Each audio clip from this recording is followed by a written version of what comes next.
बच्चों कल हमने पढ़ा था प्लस टू का टॉपिक पढ़ रहे हैं हम, सॉल्यूशन पढ़ रहे हैं। सॉल्यूशन में हमने मोल फ्रैक्शन तक पढ़ लिया था, कंसंट्रेशन वगैरह तो सारी पढ़ ली।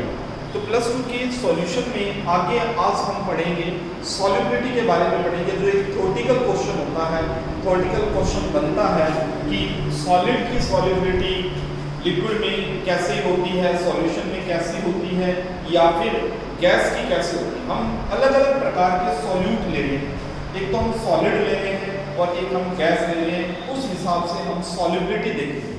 हमने सॉल्यूशन के अंदर सभी प्रकार की कंसंट्रेशन के बारे में पढ़ लिया था।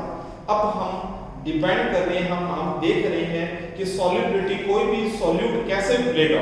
तो सबसे पहले हम लेते हैं सॉल्युबिलिटी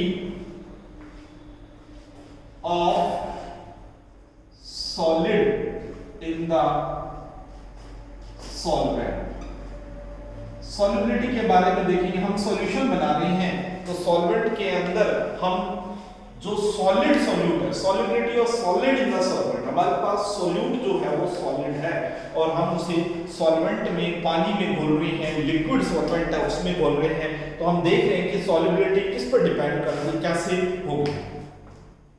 हमने जनरली देखा है कि पानी के अंदर अगर हम नमक को घोलते हैं, सोडियम क्लोराइड को, आसानी से घुल जाता है। पानी में सोडियम क्लोराइड को जैसे डालते हैं वो घुल जाता है पानी के अंदर। पानी में शुगर को डालते हैं वो भी घुल जाती है, पानी के अंदर डिसॉल्व हो जाती है। लेकिन पानी के अंदर एंथ्रेसीन और नैफ्थलीन यानी ऑर्गेनिक कंपाउंड अगर हम डालते हैं वो नहीं घुलती है। एंथ्रेसीन पानी के अंदर अगर हम तेल को डालते हैं तो तेल एक लेयर बना लेता है, पानी के ऊपर एक फिल्म बन जाती है, घुलता नहीं है। लेकिन नमक पूरी तरह से घुल जाता है। एंथ्रेसीन ले लो, नैफ्थलीन ले लो, अगर उसको हम वाटर के अंदर मिलाते हैं तो वो घुलेगा नहीं। दूसरा, अगर हम सोडियम क्लोराइड को फिनोल में, बेंजीन में, ईथर में मिलाते हैं तो वो नहीं घुलेगा। तो हम कह रहे हैं solubility of solid in the solvent, जो सॉल्युबिलिटी होती है सॉलिड कंपाउंड की सॉल्वेंट के अंदर, वो डिपेंड करती है कि सॉल्वेंट कैसा है और सॉल्यूट कैसा है, सॉलिड सॉल्यूट कैसा है, सॉल्वेंट कैसा है, उस पर डिपेंड करता है। Polar solute, polar solid solute जो होता है पोलर सॉल्वेंट में घुल जाता है।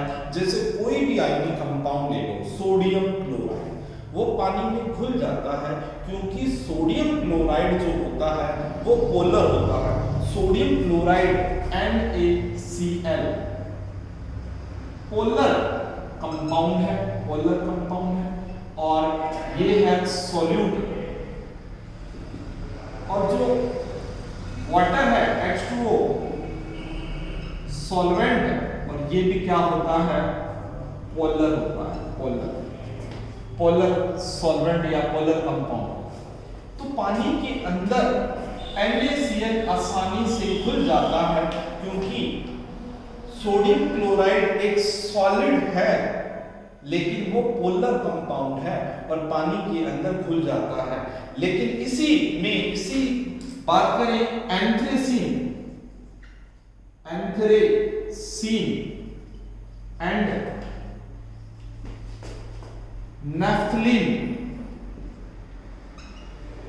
नैफ्थलीन, ये दोनों, अगर ये दोनों नॉन पोलर है, नॉन पोलर कंपाउंड,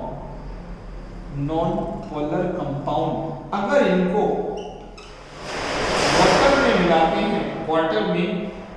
हैं तो ये नहीं घुलते हैं क्योंकि वाटर एक पोलर सॉल्वेंट है, वाटर पोलर सॉल्वेंट है। तो इस प्रकार से पोलर सॉल्वेंट के अंदर ये नहीं घुलते हैं। तो कहने का मतलब है कि जो सॉलिड कंपाउंड होते हैं, सॉलिड सॉल्यूट होते हैं, वो केवल पोलर कंपाउंड पोलर में ही डिसॉल्व होते हैं। NaCl पानी में घुल जाता है क्योंकि वो पोलर होता है। एंथ्रेसीन और नैफ्थलीन नॉन पोलर होती है इसलिए वो पानी के अंदर नहीं घुलती है। बट एंथ्रेसीन और नैफ्थलीन बेंजीन और फिनोल में आसानी से घुल जाती है। तो हम कह सकते हैं लाइक डिसॉल्व लाइक, एक कंसेप्ट होता है लाइक डिसॉल्व लाइक, सेम को घोलता है, समान कंपाउंड दूसरे को घोलता है, तो उसको हम कहते हैं कि जो पोलर कंपाउंड होते हैं वो पोलर में ही घुलते हैं। तो ये डिपेंड करता है, इसलिए पानी के अंदर जो सोडियम क्लोराइड है वो तो घुल जाता है NaCl और वो नहीं। अगर हम आगे बात करें इफेक्ट ऑफ टेम्परेचर, सॉल्युबिलिटी, जो सॉलिड की सॉल्युबिलिटी होती है वो सॉल्वेंट के अंदर टेम्परेचर से कैसे इफेक्ट पड़ता है। इफेक्ट ऑफ टेम्परेचर, टेम्परेचर का क्या इफेक्ट पड़ता है वो हम पढ़ते हैं कि टेम्परेचर कैसे इफेक्टेड करता है, टेम्परेचर क्या इफेक्ट डालता है इस सॉल्युबिलिटी के ऊपर। इफेक्ट ऑफ टेम्परेचर, जब हम इसमें टेम्परेचर, जब भी हम टेम्परेचर बढ़ाते हैं तो सॉल्युबिलिटी, जो सॉलिड है हमारे पास, उसकी सॉल्युबिलिटी घटेगी या बढ़ेगी। दो प्रकार की प्रोसेस होते हैं, सॉल्यूट प्लस सॉल्वेंट और हमसे बना सॉल्यूशन। सॉल्यूट हमारा है सॉलिड, सॉल्वेंट हमारा लिक्विड। तो कैसे इफेक्ट होगा टेम्परेचर का, तो हमने प्लस वन का चैप्टर है एक इक्विलिब्रियम चैप्टर, उसमें पढ़ा था ली चैटलियर प्रिंसिपल, ली चैटलियर प्रिंसिपल। ले चैटलियर प्रिंसिपल ये कहता है जब भी किसी सॉल्वेंट के अंदर किसी सॉल्यूट को मिलाते हैं, सॉलिड सॉल्यूट को मिलाते हैं, वो कितना घुलेगा उस पर टेम्परेचर क्या क्या फर्क पड़ता है, वो डिपेंड करता है टेम्परेचर बढ़ाने पर या घटाने पर सॉल्युबिलिटी बढ़ेगी या कम होगी। ये डिपेंड करता है कि वो प्रोसेस कैसा है। एक प्रोसेस होता है एक्सोथर्मिक प्रोसेस, एक प्रोसेस होता है एंडोथर्मिक प्रोसेस। एक्सोथर्मिक प्रोसेस में एंथैल्पी में चेंज नेगेटिव होता है और एंडोथर्मिक प्रोसेस में एंथैल्पी में चेंज पॉजिटिव होता है। तो लैब के अकॉर्डिंग अगर हम किसी सॉलिड सॉल्यूट को सॉल्वेंट में मिलाते हैं और हम टेम्परेचर बढ़ा देते हैं, अगर वो जो प्रोसेस होता है वो एक्सोथर्मिक प्रोसेस होता है, तो टेम्परेचर बढ़ाने पर सॉल्युबिलिटी कम हो जाती है, टेम्परेचर बढ़ाने पर सॉल्युबिलिटी कम हो जाती है एक्सोथर्मिक प्रोसेस में। अगर ये प्रोसेस जो होता है वो एंडोथर्मिक प्रोसेस है, तो टेम्परेचर, क्योंकि एंडोथर्मिक में टेम्परेचर की रिक्वायरमेंट होती है, टेम्परेचर अगर इंक्रीज करते हैं तो सॉल्युबिलिटी भी इंक्रीज हो जाती है। तो ये प्रेशर, ये टेम्परेचर का इफेक्ट है कि एक सॉल्वेंट के अंदर जब हम सॉलिड सॉल्यूट मिलाते हैं तो टेम्परेचर से वो कैसे इफेक्ट होती है। इसको ला चैटलियर ने एक्सप्लेन करा था। उसने कहा था कि अगर एक्सोथर्मिक प्रोसेस है तो टेम्परेचर हमें बढ़ाएंगे तो सॉल्युबिलिटी कम होती है, और एंडोथर्मिक में टेम्परेचर बढ़ाने पर सॉल्युबिलिटी बढ़ जाती है। तो ये था इफेक्ट ऑफ टेम्परेचर। अब हम देखते हैं effect of pressure. D case में हम देखते हैं D effect of pressure.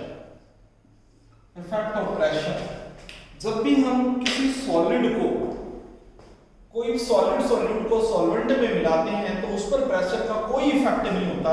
Pressure increase करने पर सॉल्युबिलिटी पर कोई भी फर्क नहीं पड़ता है। No affected if pressure increase when solid solute dissolve in the solvent. अगर हम सॉलिड सॉल्यूट को डिसॉल्व करते हैं तो प्रेशर का कोई effect, not affected by the increase of pressure. अगर प्रेशर इंक्रीज करते हैं तो सॉल्युबिलिटी में कोई फर्क नहीं पड़ता है। सॉल्यूट की सॉल्युबिलिटी जो होती है सॉल्वेंट के अंदर इफेक्टेड नहीं होती है। आगे चलते हैं, सॉल्युबिलिटी पढ़ते हैं। सेकंड केस है हमारे पास सॉल्युबिलिटी डी। दूसरा टॉपिक है solubility of gas in solvent. Gas की सॉल्युबिलिटी, ये इंपॉर्टेंट है, गैस की सॉल्युबिलिटी। नॉर्मली हमने देखा है पानी के अंदर ऑक्सीजन घुली रहती है, ऑक्सीजन मिली रहती है, जो एक्वाटिक लाइफ के लिए इंपॉर्टेंट होती है, पानी के अंदर जो एनिमल वगैरह होते हैं उनके लिए इंपॉर्टेंट होती है। तो पानी के अंदर गैस की जो सॉल्युबिलिटी है वो डिपेंड किस पर करती है, वो टेम्परेचर और प्रेशर दोनों से इफेक्टेड होती है। मेनली प्रेशर से इफेक्ट होती है, इफेक्ट ऑफ प्रेशर।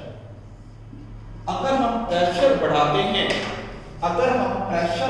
हैं, हमने एक गैस को, हम एक सिंपल सा डायग्राम लेते हैं कि इसके अंदर नीचे ये सॉल्वेंट पड़ा हुआ है, पानी है, सॉल्वेंट है, और इसके अंदर कुछ गैस के पार्टिकल पड़े हुए हैं और हमने कोई प्रेशर नहीं लगा रखा है। अब अगर हम प्रेशर इंक्रीज कर देते हैं, सॉल्वेंट हमारे पास उतना ही है, जैसे हम प्रेशर इंक्रीज करते हैं तो गैस के जो पार्टिकल हैं, गैस की सॉल्युबिलिटी है, गैस के पार्टिकल अंदर की तरफ चले जाते हैं। यहाँ तो गैस के पार्टिकल ऊपर ही पड़े हुए हैं, सरफेस के ऊपर, क्योंकि हमने प्रेशर नहीं लगाया, जबकि यहाँ पर हम प्रेशर लगा रहे हैं। तो जब भी हम किसी गैस को सॉल्वेंट के अंदर मिलाते हैं, जब कोई गैस को सॉल्वेंट में मिलाया जाता है तो प्रेशर बढ़ाने पर सॉल्युबिलिटी बढ़ जाती है। तो गैसों की सॉल्युबिलिटी प्रेशर इंक्रीज करने पर सॉल्वेंट में या लिक्विड में बढ़ जाती है। इसको अच्छे से एक्सप्लेन करा था हेनरी ने, जिसे हम हेनरी लॉ भी कहते हैं, हेनरी लॉ, जिसको हम हेनरी लॉ के नाम से जाना जाता है, जो +2 में बहुत इंपॉर्टेंट टॉपिक बनता है, हेनरी लॉ।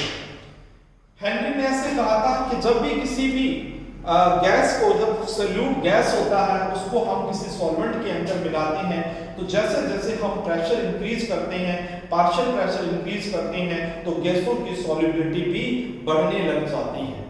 जो गैसों की सॉल्युबिलिटी है, मान लिया कोई गैस है जिसका मोल फ्रैक्शन हमारे पास x है, x गैस का मोल फ्रैक्शन है, मोल फ्रैक्शन ऑफ गैस का मोल फ्रैक्शन x है, और हमने जो प्रेशर लगाया है, पार्शियल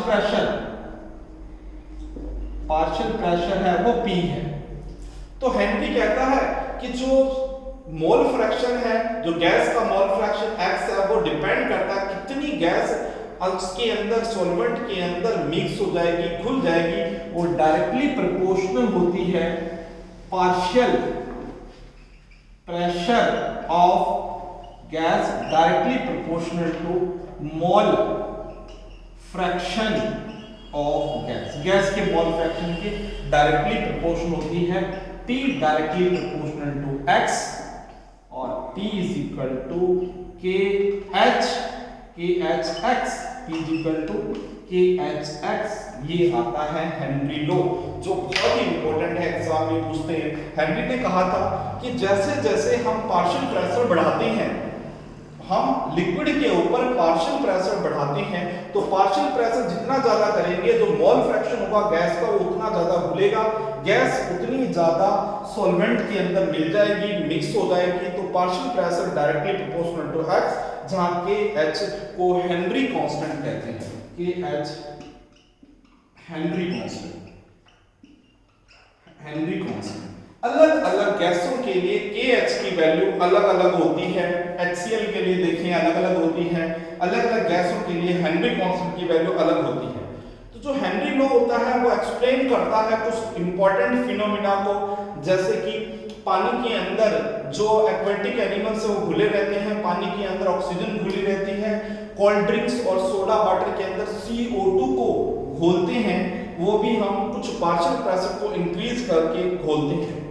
दूसरी बात, स्कूबा ड्राइव जो करते हैं, जो पानी के अंदर गोता लगाते हैं, तो स्पेशल प्रकार का स्विमिंग सूट पहनते हैं, उसमें भी प्रेशर को मेंटेन किया जाता है, प्रेशर को उसी प्रकार से प्रेशर रखा जाता है ताकि वो पानी के अंदर आसानी से मूवमेंट कर सके। तो ये हेनरी लॉ है जो बताता है कि गैसों की सॉल्युबिलिटी कैसे होती है, प्रेशर से क्या इफेक्ट पड़ता है, इफेक्ट ऑफ प्रेशर, प्रेशर बढ़ाने पर जो सॉल्युबिलिटी होती है वो गैसों की कैसे इफेक्ट होती है। जब भी हम पार्शियल प्रेशर बढ़ाते हैं तो गैसें ज्यादा से ज्यादा पानी के अंदर घुल जाती है। दूसरा केस अगर हम दूसरा इफेक्ट देखें, effect of temperature, effect of temperature, temperature का क्या इफेक्ट होता है, टेम्परेचर का इफेक्ट, टेम्परेचर की इफेक्ट की बात करें कि जब हम पानी के अंदर किसी भी गैस को मिलाते हैं तो गैस के पार्टिकल प्रेशर बढ़ने पर पानी के अंदर घुले रहते हैं। अगर हम प्रेशर नहीं भी बढ़ाते हैं तो भी वो उससे सरफेस पर रहते हैं गैस के पार्टिकल, जो सोल्यूट पार्टिकल। जैसे हम टेम्परेचर बढ़ाते हैं तो गैस के पार्टिकल की काइनेटिक एनर्जी बढ़ जाती है, जिसकी वजह से गैस के पार्टिकल आसानी से बाहर निकल जाते हैं। सो टेम्परेचर बढ़ाने पर जो सॉल्युबिलिटी होती है, गैस की सॉल्युबिलिटी होती है सॉल्वेंट में, वो कम हो जाती है। टेम्परेचर बढ़ाने पर अगर हम टेम्परेचर बढ़ाते हैं गैसों के लिए, उनकी सॉल्युबिलिटी जो होती है सॉल्वेंट के अंदर वो कम हो जाती है। तो इस प्रकार से हम आज के टॉपिक में हमने एक्सप्लेन करा सॉलिड कैसे घुलते हैं पानी के अंदर, सॉल्वेंट के अंदर, और जो गैसें होती हैं वो कैसे घुलती हैं, उनकी सॉल्युबिलिटी पर क्या इफेक्ट पड़ता है टेम्परेचर और प्रेशर। अगली क्लास के अंदर हम देखेंगे कि जो पार्शियल प्रेशर के बारे में डिटेल से पढ़ेंगे। अगली क्लास के अंदर पार्शियल प्रेशर, उससे कोलिगेटिव प्रॉपर्टी, उससे रिलेटेड कोलिगेटिव प्रॉपर्टी, अलग अलग प्रकार के जो आगे इस चैप्टर के अंदर है वो